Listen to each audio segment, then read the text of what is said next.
Hello students, welcome to Krishna's maths. आज हम लोग और एक इम्पोर्टेंट चैप्टर करेंगे, that is vectors. Topic wise भी इम्पोर्टेंट है, आपके फ्यूचर के लिए भी इम्पोर्टेंट है एंड वेटेज वाइज भी इम्पोर्टेंट चैप्टर है। क्योंकि ये आएगा तो इसके नेक्स्ट वाला चैप्टर जो आपका 3D है ना, वो भी आपको ढंग से समझ में आएगा। तो देखो, थोड़ा बेसिक चीजें देख लेते हैं। हालांकि आप लोग को सब पता है डेफिनेशन क्या होता है वेक्टर का। फिजिकल क्वांटिटी होता है having both magnitude as well as direction, magnitude and direction. कोई अगर फिजिकल क्वांटिटी के दोनों चीजें होते हैं तो उसको वेक्टर बोलते हैं। कैसे रिप्रेजेंट करते हैं? कैपिटल लेटर लिखते हैं, ऊपर bar A B bar, B C bar, C D bar etcetera. Next comes your scalar. Scalar क्या होता है? Having only magnitude, only magnitude. तो वेक्टर का मैग्नीट्यूड मतलब उसका length. Non zero vector, null और zero vector. Types of vector पढ़ेंगे, उसका पहला टाइप क्या है? नल और जीरो वेक्टर, मतलब जिसका मैग्नीट्यूड जीरो होता है। Magnitude of the vector is zero, represented by zero bar. बड़ा जीरो लिखो, हाँ, कैपिटल जीरो जैसा लिखो, उसके ऊपर एक बार लिखो। Unit vector magnitude one, vector with magnitude one is called unit. Equal vector, two vectors, दो वेक्टर है, उसको इक्वल कब बोलेंगे? जब उसका मैग्नीट्यूड भी इक्वल है, डायरेक्शन भी इक्वल है। Equal with magnitude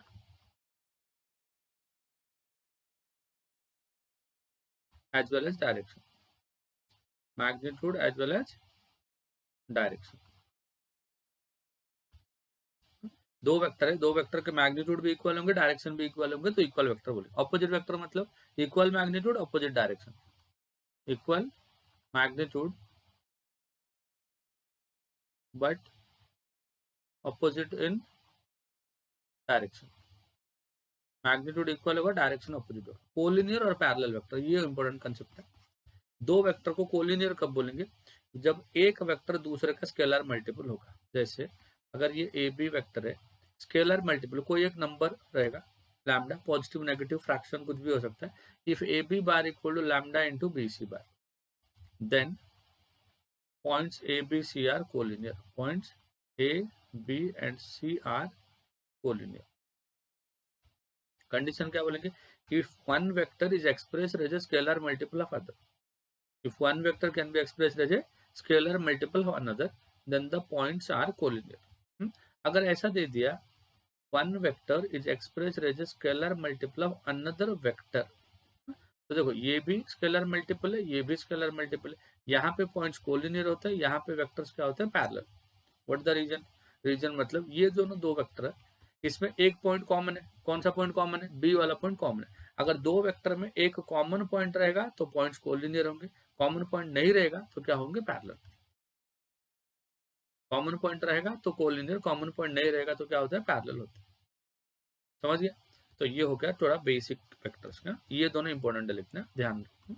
one vector can be express as a scalar multiple of another then collinear, otherwise parallel. अगर मैं ऐसा बोलूँ आपको, A bar is equal to A one into I cap plus A two into J cap plus A three into K cap, vector को हालांकि हम लोग ऐसे रिप्रेजेंट करते हैं। And B bar is equal to B one into I cap plus B two into J cap plus B three into K. अगर ऐसा हुआ, कोलिनियर बोलता है। क्या बोलता है? कोलिनियर।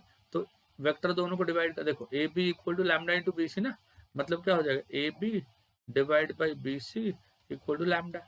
मतलब दो वेक्टर का रेशियो क्या होता है? कांस्टेंट होता है, राइट। बट दो वेक्टर को डिवाइड नहीं करेंगे, किसको डिवाइड करेंगे? कोफिशिएंट को। आई का कोफिशिएंट कितना? A one by B one, j का coefficient A two by B two, k का coefficient A three by B three. अगर ऐसा हुआ तो क्या होगा? पैरेलल। क्या होंगे? पैरेलल। ये हम लोग बाद में डिस्कस करेंगे फिर से, ठीक है। तो डेफिनेशन याद रखो, when one vector can be expressed as scalar multiple of another with a common point, with a common point, then they are collinear, otherwise they are parallel. जो दोनों वेक्टर की हम लोग बात कर रहे हैं, वो दोनों वेक्टर में अगर कॉमन पॉइंट रहेगा तो वेक्टर दोनों कोलिनियर होंगे, अगर कॉमन पॉइंट नहीं रहेगा then the vectors are parallel. कुछ और कंसेप्ट देखेंगे। Vector addition, there are two types of vector addition, one is your triangles law of vector addition and the other one is your parallelogram law of vector addition. Triangles law क्या होता है? देखो, triangles law होता है, अगर ये triangle आपका ABC है, एबीसी ट्राइंगल है, ट्राइंगल के अगर कोई भी दो साइड अगर सेम डायरेक्शन में होते हैं, कोई भी दो साइड अगर सेम डायरेक्शन में होते हैं, तो जो तीसरा साइड होता है वो ऑपोजिट होता है। थर्ड साइड क्या होता है? ऑपोजिट होता है। तो जो ऑपोजिट साइड डायरेक्शन में होता है उसको हम लोग बोलते हैं रिजल्टेंट वेक्टर। क्या बोलते हैं बच्चों इसको? Resultant vector. तो रिजल्टेंट वेक्टर क्या होता है? AC bar, the value of the resultant vector is sum of those two vectors which are in same direction. जो दोनों वेक्टर सेम डायरेक्शन में, उनका सम के साथ ये रिजल्टेंट वेक्टर इक्वल होगा। तो AB bar plus BC bar equal to AC bar होगा। तो AC bar will be equal to AB plus BC। ये होता है triangle law of vector addition. अब देखते हैं पैरेललोग्राम लॉ क्या होता है। पैरेललोग्राम लॉ मतलब, अगर देखो ये एक छोटा सा पैरेललोग्राम है, ठीक है, इसके दो एडजेसेंट साइड्स मान लो, one adjacent side is your A bar and the other side is your B bar. तो direction of A bar is like this and the direction of B bar will be like this, है ना। Parallelogram हो गया और दो adjacent sides हो गए। तो जो तीसरा साइड होगा वो डायगोनल को रिप्रेजेंट करेगा। तीसरा किसको रिप्रेजेंट करेगा? डायगोनल। और जो भी डायगोनल को रिप्रेजेंट करेगा वही आपका रिजल्टेंट साइड होगा। जो डायगोनल को रिप्रेजेंट करेगा वही आपका रिजल्टेंट साइड होगा। रिजल्टेंट साइड क्या हो जाएगा? ये वाले फॉर्म में रह जाएगा। रिजल्टेंट साइड ऐसा हो जाएगा। तो जो रिजल्टेंट साइड होगा वही आपका डायगोनल होगा। तो डायगोनल अगर इसको मैं D1 बोलूं, क्या बोलूं इसको मैं? D1। तो D1 जो होगा वो हो जाएगा sum of two adjacent side, sum of two adjacent side, A bar plus B bar. This is parallelogram law. If two vectors represents the magnitude and direction of two sides of a parallelogram, then the diagonal will represent the resultant side. तो diagonal हो गया। अगर देखो ये तो diagonal हो गया, second diagonal कोई पूछेगा तो सम ऑफ टू साइड्स होता है ना, तो diagonal सेकंड वाला डिफरेंस ऑफ टू साइड्स होगा। मतलब एक डायगोनल कैसे मिलेगा? दोनों साइड को ऐड करो। दूसरा कैसे मिलेगा? दोनों साइड को सब्ट्रैक्ट करो। अब ये दोनों इक्वेशन को सॉल्व करके आप साइड ला सकते हो। A बार क्या हो जाएगा बताओ? दोनों को ऐड कर दो तो हाफ ऑफ कितना हो जाएगा? D1 बार प्लस D2 बार, ये हो जाएगा A बार। सिमिलरली B बार कैसे लाओगे? हाफ ऑफ सब्ट्रैक्ट कर लो दोनों को, D1 बार माइनस D2 बार। समझ गया? तो दो साइड को लाने के लिए दो साइड को ऐड करोगे तो पहला डायगोनल, दोनों को माइनस करोगे तो दूसरा डायगोनल। अगर मान लो डायगोनल दोनों दिया है, साइड कैसे लाओगे? दोनों डायगोनल को ऐड करो, डिवाइड बाई 2, दोनों डायगोनल को माइनस करो, divide by 2। So this is your triangles law of vector addition and parallelogram law of vector addition. Then comes your position vectors. Position vector एक point का एक vector होता है। हर point एक एक वेक्टर को रिप्रेजेंट करता है and those points are called, और वो पॉइंट वाला जो वेक्टर होता है ना वो पोजीशन वेक्टर होता है। एंड पोजीशन वेक्टर्स के बारे में दो तीन बातें हैं। Position vectors are always defined. Position vector को हम लोग PVS लिखते हैं। क्या लिखते हैं? PVS मतलब position vectors. They are always defined with respect to origin, always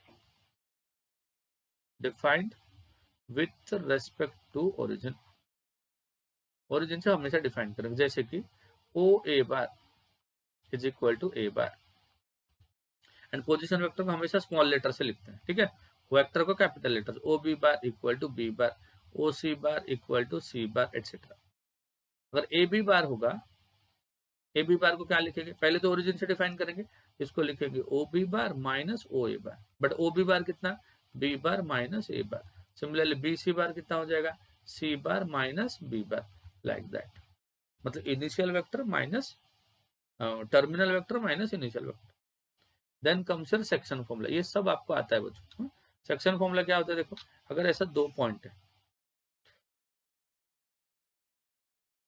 ये देखो, this is the point A, मान लो पोजीशन वेक्टर A बार है, here is the point B and position vector क्या है इसका? B बार है। यहाँ पे एक पॉइंट R है, पोजीशन वेक्टर R बार है, जो A B को m:n के रेशियो में डिवाइड करता है। कौन सा रेशियो में डिवाइड करता है? m:n। तो R बार क्या होगा बताओ? R पॉइंट है, पोजीशन वेक्टर R बार, ऐसा होता है फॉर्मूला, ऐसा याद रखो, m into B bar, this is equal to m into B bar plus n into A bar divide by m plus n। R bar is m into B bar plus n into A bar divide by m plus n। ये internal. External में as it is रहेगा, खाली जो point divide करेगा यहाँ पे कहीं पे हो जाएगा आपका R, है ना। जो पॉइंट डिवाइड करो बाहर आ जाएगा। फॉर्मूला वाइज क्या डिफरेंस होगा? प्लस के बदले माइनस हो जाएगा। तो this will be m into B bar minus n into A bar divide by m minus n हो जाएगा। ये हो जाएगा एक्सटर्नल डिवीजन का फॉर्मूला। वो इंटरनल, प्लस होगा तो इंटरनल, माइनस होगा तो एक्सटर्नल। समझ गया? ये सब बेसिक चीजें जल्दी जल्दी रिवाइज कर रहा हूँ इसके लिए। मिड पॉइंट फॉर्मूला, दोनों को ऐड कर लो, डिवाइड बाई 2 करो। Midpoint is A bar plus B bar divide by 2. This is your midpoint. Centroid of triangle, centroid को जी बोलते हैं और उसके पोजीशन वेक्टर को जी बार बोलते हैं. ट्राइंगल का 3 वेक्टर है, position vector A bar, B bar and C bar है. A bar plus B bar plus C bar divide by 3. Then centroid of tetrahedron, tetrahedron का सेंट्रोइड को जी बोलते हैं, position vector G bar. 4 vector होते हैं, सबको add कर दो, डिवाइड बाई 4 कर लो. A plus B plus C plus D bar divide by 4. Triangle में क्या होता है, A plus B plus C by 3. Tetrahedron में A plus B plus C plus D divide by 4. हो गया. देन एक वेक्टर को हम लोग 3D प्लेन में कैसे रिप्रेजेंट करेंगे. How do you represent a vector in 3 dimensional plane. तो देखो ये एक्स एक्सिस हो गया, ये वाई एक्सिस और ये जेड एक्सिस. अगर कोई vector I cap, J cap and के cap, these are the unit vectors along x, y and z direction. ठीक है. And the magnitude of the vector along x axis is a, along y axis is b, along z axis is c. Then vector को कैसे लिखोगे, a into magnitude along x axis, that is a into I cap plus b into j cap plus c into k cap. So this is how you can write the vector. Vector को हम लोग ऐसे लिखते हैं. Unit vector लाना है तो उसका मैग्नीट्यूड लाते हैं. क्या लाता है वेक्टर का, मैग्नीट्यूड. और मैग्नीट्यूड का सिंबल कैसा होता है, this is how you can write the magnitude. Magnitude मतलब आई का कोफिशिएंट का स्क्वायर प्लस जे का कोफिशिएंट का स्क्वायर प्लस के का कोफिशिएंट का स्क्वायर और इसका रूट. यूनिट वेक्टर बोलेगा, देखो ये यूनिट वेक्टर ना, वेक्टर बाय उसका मैग्नीट्यूड, तो ये वेक्टर और ये उसका मैग्नीट्यूड. समझ गया. वेक्टर कितना है, a into i plus b into j plus c into k divide by magnitude इतना. समझे. और मैग्नीट्यूड हमेशा क्या करता है, तो डायरेक्शन स्पेसिफाई करता है. ठीक है. Now comes your dot product. Product of vector में बहुत ही इंपॉर्टेंट है. कौन कौन सा, पहला डॉट और स्केलर प्रोडक्ट. डॉट और स्केलर प्रोडक्ट. स्केलर प्रोडक्ट क्या होता है, for any two vectors A bar and B bar, for any two vectors A bar and B bar, A bar dot B bar is equal to A का magnitude into B का magnitude into cos theta. A का magnitude into B का magnitude into cos theta. इसको अगर use करके, ये formula को use करके आप कॉस थीटा लाना चाहते हो. क्या लाना चाहते हो, कॉस थीटा मतलब एंगल बिटवीन द वेक्टर्स. तो ये हो जाएगा आपका A dot B divide by A का मैग्नीट्यूड इंटू बी का मैग्नीट्यूड. ये तो आगे एंगल बिटवीन. अगर एक्यूट एंगल बोलते हो तो मॉड दे देना, एक्यूट नहीं है तो मॉड मत देना. ठीक है. एंगल बिटवीन द वेक्टर्स अगर थीटा हुआ, वेक्टर दोनों एक हो गया ए बार और एक हो गया बी बार, कॉस थीटा का फॉर्मूला ये है, cos theta equal to A dot B divide by magnitude of A into magnitude of B. इसी को यूज करो, यही फॉर्मूला का. और मुझे बताओ आई डॉट आई क्या होता है. देखो इधर आई लिखो, इधर आई लिखो. आई का मैग्नीट्यूड हो गया 1, आई का मैग्नीट्यूड हो गया 1 एंड दोनों सेम डायरेक्शन में. I along X axis, second I is also along. दोनों अगर सेम डायरेक्शन में जाएंगे तो थीटा क्या हो जाएगा 0 डिग्री एंड कॉस 0 हो जाएगा 1. तो i dot i equal to 1. Similarly, what about I dot j? I along x axis magnitude 1, j along y axis magnitude 1. I and j perpendicular to each other. The theta 90, cos 90 0. तो ये हो गया 0. समझा. Then I dot k similarly 0 ही होगा. तो इसको देखो, ये हो गया I cap, ये हो गया j cap, ये हो गया k cap. This is I cap and j cap and k cap. I dot I हो गया 1, ये दोनों 0. j dot j हो गया 1, ये दोनों 0. k डॉट k हो गया 1 और ये दोनों 0. तो this is how you can make dot product of two vectors. समझ गया. नाउ लेट, मैंने कंसिडर किया A bar equal to a1 into I cap plus a2 into J cap plus a3 into K cap. This is A bar. And B bar is equal to b1 into I cap plus b2 into J cap plus b3 into K cap. This is A bar and B बार. तो ए bar dot B बार का formula क्या होगा, देखो ए dot B equal, देखो a1 b1 होगा क्योंकि आई dot आई 1 होता है. So this is equal to a1 b1. फिर बाई आई का डॉट जे के साथ, आई का डॉट के के साथ, वो सब 0 हो जाएगा. जे डॉट जे 1 हो जाएगा तो इधर ये दोनों मल्टीप्लाई हो जाएंगे a2 b2. के डॉट के 1 हो गया तो इधर ये दोनों मल्टीप्लाई हो जाएंगे a3 b3. So this is your A dot B. ये आपका हो गया ए डॉट बी. समझा. नेक्स्ट, अगर दो वेक्टर परपेंडिकुलर होंगे, दो वेक्टर अगर परपेंडिकुलर होंगे तो दोनों के बीच में एंगल क्या होगा, 90 होगा और cos 90 क्या हो जाएगा, 0 हो जाएगा. तो कंक्लूजन आपको मिलेगा, if two vectors are perpendicular, if two vectors are perpendicular, then their dot product is 0. Their dot product is 0. That is, if a bar dot b bar is equal to 0. अगर ये dot 0 हुआ then a bar perpendicular to b bar. उल्टा भी होता है. हाँ? अगर dot product 0 हुआ तो वेक्टर परपेंडिकुलर, अगर वेक्टर परपेंडिकुलर होते तो डॉट प्रोडक्ट इज ऑल्सो 0. और एक क्वेश्चन है प्रोजेक्शन वाला, projection of A bar on B bar. खाली फॉर्मूला याद रखो, projection of A bar on B bar is A bar dot B bar divide by magnitude of B bar. समझ गया? ए का बी पे, अगर बी का ए पे होगा तो ऊपर तो सेम रहेगा, A dot B and B dot A same है, खाली डिनोमिनेटर ए बार हो जाएगा. This is B bar on A bar. अगर ए ऑन बी होगा तो नीचे बी होगा, बी ऑन ए होगा तो नीचे ए होगा. So this is what dot product is. इस तरह फॉर्मूला डॉट प्रोडक्ट का पढ़ लेना. फिर नेक्स्ट टाइप का क्रॉस और वेक्टर प्रोडक्ट. क्रॉस और वेक्टर प्रोडक्ट. जब अगर दो वेक्टर है A bar and B bar, for any two vectors, अगर दो वेक्टर मैंने दे दिया आपको, एक ए और एक बी, और दोनों के बीच में मुझे क्रॉस प्रोडक्ट लाना है. क्या डिफाइन करना है मुझे? दोनों के बीच में क्रॉस प्रोडक्ट. और क्रॉस प्रोडक्ट डिफाइन करना है तो ए क्रॉस बी कितना होता है? देखो, ए क्रॉस बी का फॉर्मूला होता है ए का मैग्नीट्यूड इंटू बी का magnitude into sine theta into n cap. क्या क्या देखो, ए एंड बी, ये क्या है? ए का मैग्नीट्यूड, ये क्या है? बी का साइन थीटा. मतलब दोनों के बीच में अगर एंगल थीटा होगा तो साइन ऑफ द एंगल हो गया साइन थीटा. अभी बचा एन कैप. एन कैप क्या है? Unit vector, unit vector perpendicular to both A bar and B, both A and B. तो एक प्लेन में अगर दो वेक्टर है, एक ए है और एक बी है, तो दोनों को परपेंडिकुलर जो होगा वो हो जाएगा. अब देखो, अगर ये प्लेन है, ए बार बी बार है, तो ये जो वेक्टर होगा, हाँ, ये आपका एन बार होगा, जो ए एंड बी दोनों को परपेंडिकुलर होगा. तो एन कैप कैसे मिलेगा? देखो, एन बार परपेंडिकुलर वेक्टर क्या हो जाएगा? A cross B.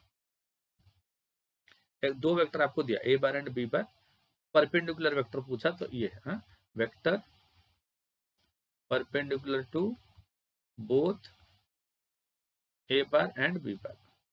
A and B को परपेंडिकुलर हो तो एन बार होगा. ठीक है. नेक्स्ट, परपेंडिकुलर वेक्टर होगा. यूनिट वेक्टर क्या हो जाएगा? Unit vector equal to vector, vector क्या है? A cross B divide by उसका मैग्नीट्यूड. मैग्नीट्यूड क्या है? ए क्रॉस बी का मैग्नीट्यूड. कितने होते हैं ऐसे? दो होते हैं, प्लस और माइनस. एक फॉरवर्ड डायरेक्शन में और एक बैकवर्ड. अगर दोनों ऐसे हैं, इसके ऊपर अगर वेक्टर्स है, इसके ऊपर वेक्टर्स है, उसको परपेंडिकुलर ऐसा एक और नीचे एक, तो दोनों का मैग्नीट्यूड सेम होगा और दोनों का डायरेक्शन क्या होगा? ऑपोजिट होगा. So the vector perpendicular to both a bar and b bar is this. This is the unit vector perpendicular to a bar and b bar. ठीक है. अब देखो, i क्रॉस i क्या होता है? i क्रॉस i 0 होता है बच्चों. क्या होता है? 0. वाई? क्योंकि ये i का मैग्नीट्यूड 1, ये i का मैग्नीट्यूड 1, दोनों सेम डायरेक्शन में जा रहे हैं. i and i same direction में अगर मूव करेंगे तो उनका एंगल 0 हो जाएगा, एंड साइन 0 क्या हो जाएगा? 0. इसलिए i डॉट i क्या होता है? 0. Then comes your i dot j. तो i डॉट j कितना हो जाएगा? i dot j equal to, देखो, i का मैग्नीट्यूड 1, j का मैग्नीट्यूड 1. देखो, i का मैग्नीट्यूड 1 हो गया, j 1 हो गया. Sine theta, i along x axis, j along y axis, angle 90, तो साइन 90 हो गया 1. अब बचा एन कैप. एन कैप क्या होता है? यूनिट वेक्टर जो ये दोनों को परपेंडिकुलर होगा, i एंड j. तो ऐसा कौन सा वेक्टर है जो i एंड j दोनों को परपेंडिकुलर होता है? वो है k कैप. तो i dot j equal to k हो गया. सिमिलरली अगर साइक्लिक ऑर्डर में रखोगे, j क्रॉस k रखोगे, j cross k equal to i, and k cross i रखोगे, k cross i equal to j. उल्टा करोगे, साइन उल्टा, मतलब i क्रॉस j के बदले अगर j क्रॉस i करोगे तो ये माइनस k हो जाएगा. सिमिलरली बाकी सब, k क्रॉस j किए तो माइनस i हो जाएगा, i क्रॉस k किए तो माइनस j हो जाएगा. करेक्ट. ये हो गया क्रॉस प्रोडक्ट. हाँ, अभी cross product A bar cross B bar क्या होगा? A bar cross B bar equal to I J K. ठीक है. देन पहला वेक्टर a1 a2 a3, उसका कोफिशिएंट, दूसरा b1 b2 b3, इसका कोफिशिएंट. डिटर्मिनेंट को सॉल्व करो, आ जाएगा. ठीक. देन देखो, और दो फॉर्मूला है. Area of triangle ABC. ABC triangle का एरिया क्या होगा? Half of magnitude of A B bar cross B C bar, दो एडजेसेंट साइड का क्रॉस प्रोडक्ट उसका magnet. Then area of parallelogram with adjacent sides, अगर adjacent sides आपको given है, sides A bar and B bar is area is equal to A cross B, अगर दो side दिया रहेगा तो, और उसका magnitude, then area is equal to, और एक formula half of d1 cross d2। अब ये d1 d2 क्या है, डायगोनल से, अगर डायगोनल होगा तो क्रॉस प्रोडक्ट के साथ हाफ मल्टीप्लाई होगा, साइड होगा तो सिर्फ ए क्रॉस बी होगा, फिर d1 bar and d2 bar are the diagonals, और देखो और एक स्टैंडर्ड रिजल्ट है, जैसे दो वेक्टर परपेंडिकुलर हुए तो डॉट प्रोडक्ट 0 हुआ था, दो वेक्टर पैरेलल होगा या कोलिनियर होगा तो क्रॉस प्रोडक्ट 0। यहाँ पे लिख लेता हूँ, देखो नोट बना के, if two vectors are parallel और collinear, if two vectors are either parallel or collinear, parallel भी होगा या तो कोलिनियर होगा, then their dot cross product is 0 is 0। देखो परपेंडिकुलर हुआ तो डॉट 0, एंड अगर पैरेलल या कोलिनियर हुआ तो क्रॉस प्रोडक्ट 0। तो इतने फॉर्मूले आप याद करना क्रॉस प्रोडक्ट के। परपेंडिकुलर वेक्टर क्या होगा, ए क्रॉस बी होगा, यूनिट वेक्टर क्या होगा, A cross B divide by magnitude of A cross B, cross product लाएंगे कैसे, डिटर्मिनेंट से। एरिया ऑफ द ट्राइंगल क्या होगा, half of A B cross B C. Area parallelogram क्या होगा, ए क्रॉस बी का मैग्नीट्यूड, अगर साइड गिवन है, डायगोनल गिवन है तो half of d1 cross d2। समझ गया, दो वेक्टर परपेंडिकुलर होते हैं तो क्रॉस प्रोडक्ट उसका, परपेंडिकुलर नहीं पैरेलल या कोलिनियर होते हैं तो क्रॉस प्रोडक्ट 0, परपेंडिकुलर होते हैं तो डॉट प्रोडक्ट 0। समझा। और एक आखिरी कंसेप्ट वेक्टर क्या करता है, फिर आगे बढ़े, scalar triple product.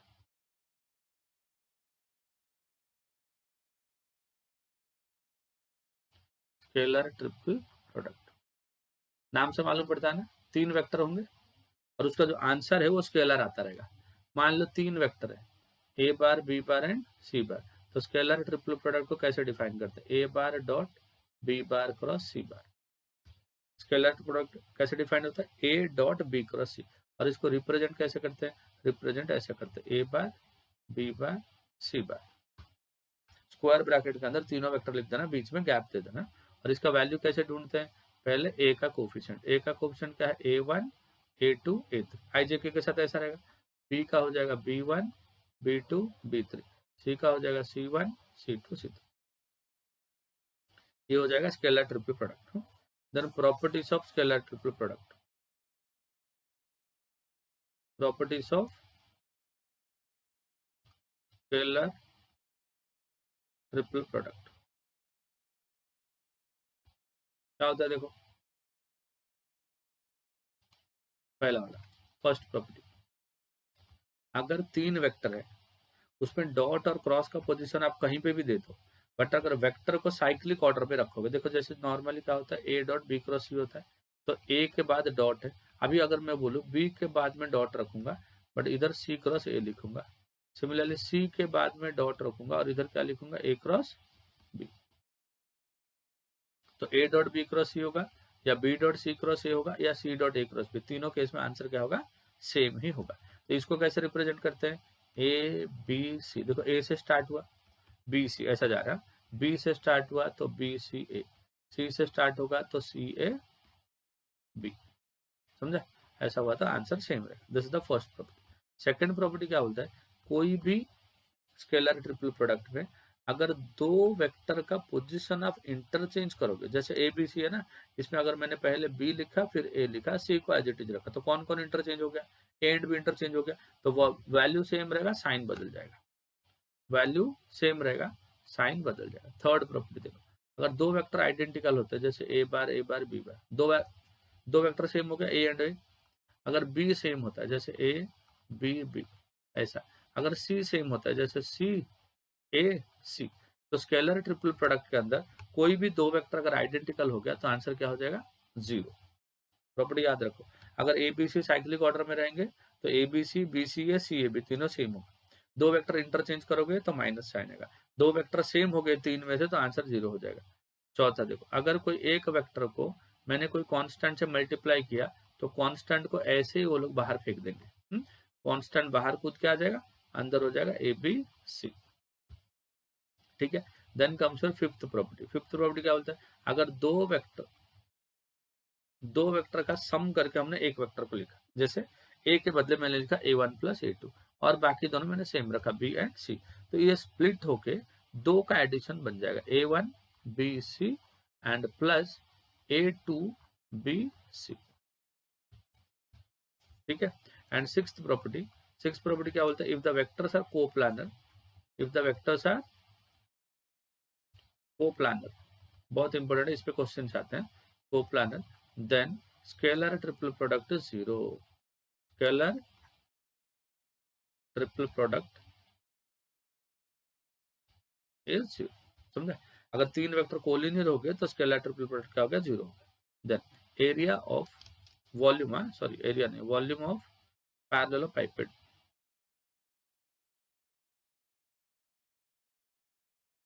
Volume of parallelepiped क्या होगा, अगर डायरेक्टली आपको एड्ज दिया रहेगा, कोटर माइनस एड्जेस मतलब कॉमन एड्ज अगर दिया रहेगा तो डायरेक्ट फॉर्मूला हो जाएगा v equal A bar B bar C bar, और वॉल्यूम इक्वल अगर वर्टेक्स दिया रहेगा, क्या दिया रहेगा, अगर वर्टेक्स दिया रहेगा तो तीन वेक्टर आपको ढूंढना पड़ेगा एक पॉइंट को कॉमन करके। अगर मान लो मैंने ए को कॉमन कर दिया तो पहला वेक्टर ए बी बार, दूसरा वेक्टर ए सी बार, तीसरा वेक्टर ए डी बार, ऐसा हो जाएगा volume. Then comes your volume of tetrahedron, volume of tetrahedron, tetrahedron का वॉल्यूम क्या होता है, 1/6 हो गया, और साइड ए bar B bar C bar, और अगर पॉइंट दिया रहेगा, ये वेक्टर नहीं दिया रहेगा, पॉइंट दिया रहेगा तो पॉइंट से वेक्टर बना A B bar A C bar and A D bar. समझ गया, तो स्केलर ट्रिपल प्रोडक्ट का इतना पढ़ना।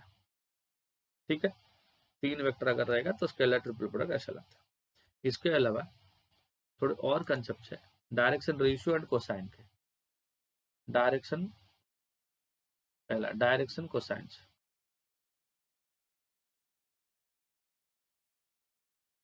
डायरेक्शन कोसाइंस कितना होता है, DCS। अगर कोई line X Y and Z axis के साथ, अगर कोई line X Y and Z axis के साथ alpha beta and gamma angle बनाएगा, ये एक्स एंड वाई एक्सिस है और ये आपका जेड एक्सिस होगा। ठीक है, तो this is your X axis, this is your Y axis, this is your Z axis. अगर कोई लाइन है जो एक्स एक्सिस के साथ अल्फा एंगल बनाएगा, वाई के साथ बीटा एंगल बनाएगा और जेड के साथ गामा, मान लो ये आपका लाइन है। ठीक है, जो एक्स के साथ कितना एंगल बना है, अल्फा, वाई के साथ कितना बना है, बीटा, और जेड के साथ कितना बना है, गामा। अगर कोई लाइन एक्स के साथ अल्फा एंगल बनाता है, बीटा वाई के साथ, गामा जेड के साथ, then direction cosine, short form में कैसा लेते हैं, DCSR, direction cosine are. Direction cosine को रिप्रेजेंट करते हैं LMN से, तो L इक्वल टू क्या हो जाएगा, cos alpha, M equal to कितना हो जाएगा, cos beta, and N equal to कितना हो जाएगा, कॉस गामा। मतलब अगर कोई लाइन एक्स के साथ अल्फा बनाएगा, वाई के साथ बीटा बनाएगा और जेड के साथ गामा एंगल बनाएगा तो डायरेक्शन कोसाइन होगा LMN। समझ गया इतना तक। और इसका कंडीशन एक है कि L² plus M² plus N² equal to 1, और L के जगह पे क्या लिखोगे, cos square alpha plus cos square beta plus cos square gamma is equal to 1। ये हो गया direction cosines. Then comes your direction ratios, इससे मिलता जुलता एक कंसेप्ट है डायरेक्शन रेशियोज, मतलब DRS। DRS क्या होता है बताओ, DRS ऐसा है, अगर मान लो तीन नंबर है A B एंड C, कोई भी तीन नंबर आपने लिखा, जो L M और N, मतलब कौन सा L M N, direction cosine है ना, इसको प्रोपोर्शन में रहते हैं। If any three numbers which are in proportion with L M N, इसको बोलेंगे डायरेक्शन रेशियो और इसको बोलेंगे डायरेक्शन कोसाइन। मतलब रेशियो एंड कोसाइन हमेशा क्या होते हैं, एक दूसरे को प्रोपोर्शनल में रहते हैं। समझा, अगर मान लो एक लाइन का डायरेक्शन रेशियो दिया, if DRS of a line R, एक लाइन का DRS ABC है, देन डायरेक्शन कोसाइंस क्या हो जाएंगे, direction cosines L is equal to A by square root of A² plus B² plus C²। ये unit vector जैसा दिख नहीं रहा है, M equal to B by this and n is equal to c by root of a square plus b square plus c square. तो जब भी आप डायरेक्शन रेशियो बोलोगे वो वेक्टर है। डायरेक्शन रेशियो क्या होता है? वेक्टर। डायरेक्शन कोसाइन क्या होता है? यूनिट वेक्टर का कोफिशिएंट, यूनिट वेक्टर का कोफिशिएंट। डायरेक्शन रेशियो मतलब वेक्टर का कोफिशिएंट, कोसाइन मतलब unit vector. Next, direction ratios of two lines, direction ratio of line joining 2 points, direction ratio of the line joining 2 points। अगर 2 point को join करता रहेगा, joining 2 points, कौन कौन सा पॉइंट है? A x1 y1 z1 and B x2 y2 z2, x2 y2 z2। अगर ऐसा 2 पॉइंट को ज्वाइन करेंगे तो क्या हो जाएगा direction ratio? A equal to x2 minus x1, B is equal to y2 minus y1, C is equal to z2 minus z। हो गया? अगर 2 पॉइंट को ज्वाइन करेगा तो ऐसा हो जाएगा। अब देखो, अगर कोई दो लाइन है L1 एंड L2, दो लाइन है, जैसे L1 का डायरेक्शन कोसाइन जो होता है ना, इफ देखो, if L1 and L2 are any two lines, if L1 and L2 are any two lines, if L1 and L2 are any two lines with the direction ratios, direction ratio क्या होगा? A1 B1 C1 and A2 B2 C2। L1 L2 are any two lines with DRS A1 B1 C1 and A2 B2 C2। तो मतलब एक line L1 है जिसका DRS क्या है? A1 B1 C1, दूसरे का A2 B2 C2। देन अगर L1 पैरेलल टू L2 हुआ, दोनों अगर पैरेलल हुए तो रेशियो का रेशियो इक्वल होगा। तो मतलब A1 by A2 equal to B1 by B2 equal to C1 by C2। ये हमने पहले भी देखा था। अगर परपेंडिकुलर हुआ तो कंडीशन क्या होगा? A1 A2 plus B1 B2 plus C1 C2 equal to. अगर दोनों नहीं हुआ तो angle between the lines, cos theta का फॉर्मूला क्या होगा? A1 A2 plus B1 B2 plus C1 C2 divide by square root के अंदर A1 का स्क्वायर प्लस B1 का स्क्वायर प्लस C1 का स्क्वायर। पहला हो गया वेक्टर, दूसरे का A2 का स्क्वायर प्लस B2 का स्क्वायर प्लस C2 का स्क्वायर और इसका मोड। ये हो गया कॉस थीटा लाने का फॉर्मूला। ठीक है। Now if L1 M1 N1 and L2 M2 N2, these are क्या है? Direction cosines are direction cosines of two lines. अगर दो लाइन के डायरेक्शन कोसाइन आपको दिए, देन कंडीशन क्या है? देखो, कॉस थीटा कैसा लाओगे, एंगल कैसे लाओगे? Mod of L1 L2 plus M1 M2 plus N1 N2। मतलब डायरेक्शन रेशियो दिया रहेगा तो भी कॉस थीटा का फॉर्मूला है, डायरेक्शन कोसाइन दिया रहेगा तो भी कॉस थीटा का फॉर्मूला है। रेशियो में क्या होता है? A1 A2 plus B1 B2 plus C1 C2 equal to 0। Cosine में क्या होता है? L1 L2 plus M1 M2 plus N1 N2 equal to 0। समझ गया? तो ये कॉस थीटा, ये परपेंडिकुलर, ये पैरेलल, ये भी कॉस थीटा, ये कोसाइन के साथ और ये रेशियो के साथ। समझा बच्चों? तो आपका जो वेक्टर है, वेक्टर में जो 4-5 एक्सरसाइज तुम्हारे टेक्स्ट बुक में रखा है, उसमें एक डॉट प्रोडक्ट है, एक क्रॉस प्रोडक्ट है, एक पोजीशन वेक्टर है, एक बेसिक्स है और एक स्केलर ट्रिपल प्रोडक्ट है। और जो वेक्टर ट्रिपल प्रोडक्ट है A cross B cross C, वो आपके पोर्शन में नहीं है, वो आपका कोरोना स्पेशल है। ठीक है। तो इतना थ्योरी पढ़ लेना। नेक्स्ट जो वीडियो आएगा उसमें इसके सम्स आएंगे, डॉट के सम्स आएंगे, क्रॉस के आएंगे, पोजीशन वेक्टर आएंगे, ऐसे सारे सम्स में जो जो सम्स तुम्हारे टेक्स्ट बुक में इंपॉर्टेंट है और तुम्हारे प्रीवियस ईयर में जो जो वेक्टर से रिलेटेड सम्स आए थे वो सब लेके आऊंगा। ठीक है। बट तब तक इसको अच्छे से पढ़ लेना। और इससे पहले मैंने पेयर्स ऑफ लाइन्स अपलोड किया है, ट्रिग्नोमेट्री फंक्शंस अपलोड किया है, पेपर 2 पूरा अपलोड किया है। कौन कौन सा? Differentiation, application of derivative, indefinite integration, definite integration, application of definite integration and differential equation, ये सब किया है। बाकी जो तुम्हारे इजी चैप्टर्स है, जो लोग एवरेज बच्चे हैं ना, या जो लोग का जिनका फोकस नीट है, नीट एग्जाम जिनका फोकस है, उन लोग का मैथ्स में अगर 75-85 आ गया तो भी बहुत है। तो उन लोगों के लिए ना कुछ इजी चैप्टर्स है, जैसे लॉजिक हो गया, मैट्राइसिस हो गया, एलपीपी हो गया, मतलब ये बिना फॉर्मूले वाले चैप्टर्स। इनको सॉल्व करने के लिए फॉर्मूला की जरूरत नहीं, ऐसे ही सॉल्व करो हो जाएगा। थोड़ी थोड़ी चीजें पढ़नी पड़ेंगी, मतलब कम मेहनत में आप ज्यादा स्कोर ला सकते हो। वो कौन कौन सा? Logic, matrices, LPP, even pairs of lines भी इजी चैप्टर है। उसके बाद पेपर 2 में probability distribution, binomial distribution, differentiation, इतना आप कर लोगे तो आपका 65-70 आ जाएगा। समझे कि नहीं? तो लास्ट मोमेंट पे ऐसा स्मार्टली काम करो ताकि आपका बायो भी अच्छा हो और मैथ्स भी अच्छा हो। जो लोग बायो वाले हैं उनको मैथ्स में 70-80% आएगा तो मेरे हिसाब से अच्छा है, जो लोग नीट पे फोकस कर रहे हैं। और जो लोग इंजीनियरिंग फोकस है, जो आगे जाके इंजीनियरिंग करने वाले हैं या जेई देने वाले हैं, उनके लिए मैथ्स में अच्छा आना चाहिए। वो लोग अच्छे से करो, पूरा फोकस के साथ करो, ठीक है? तो मैं आपके लिए बहुत अच्छे कंटेंट ला रहा हूँ, बहुत मेहनत करके, है ना? तो मैं आई होप मेरा लेक्चर आप सबको अच्छा लगता रहेगा। अगर अच्छा लगता है तो मेरे वीडियो को ना L&S² कर देना, जो मैं हमेशा बोलता हूँ। लाइक, शेयर एंड सब्सक्राइब कर देना ताकि ये वीडियो उन दूर दूर तक पहुंचे जहाँ पे ये वीडियो की एग्जैक्टली जरूरत है, ठीक है? तो अगले लेक्चर में मिलते हैं, तब तक के लिए हंसते रहो, मुस्कुराते रहो, बाय बाय।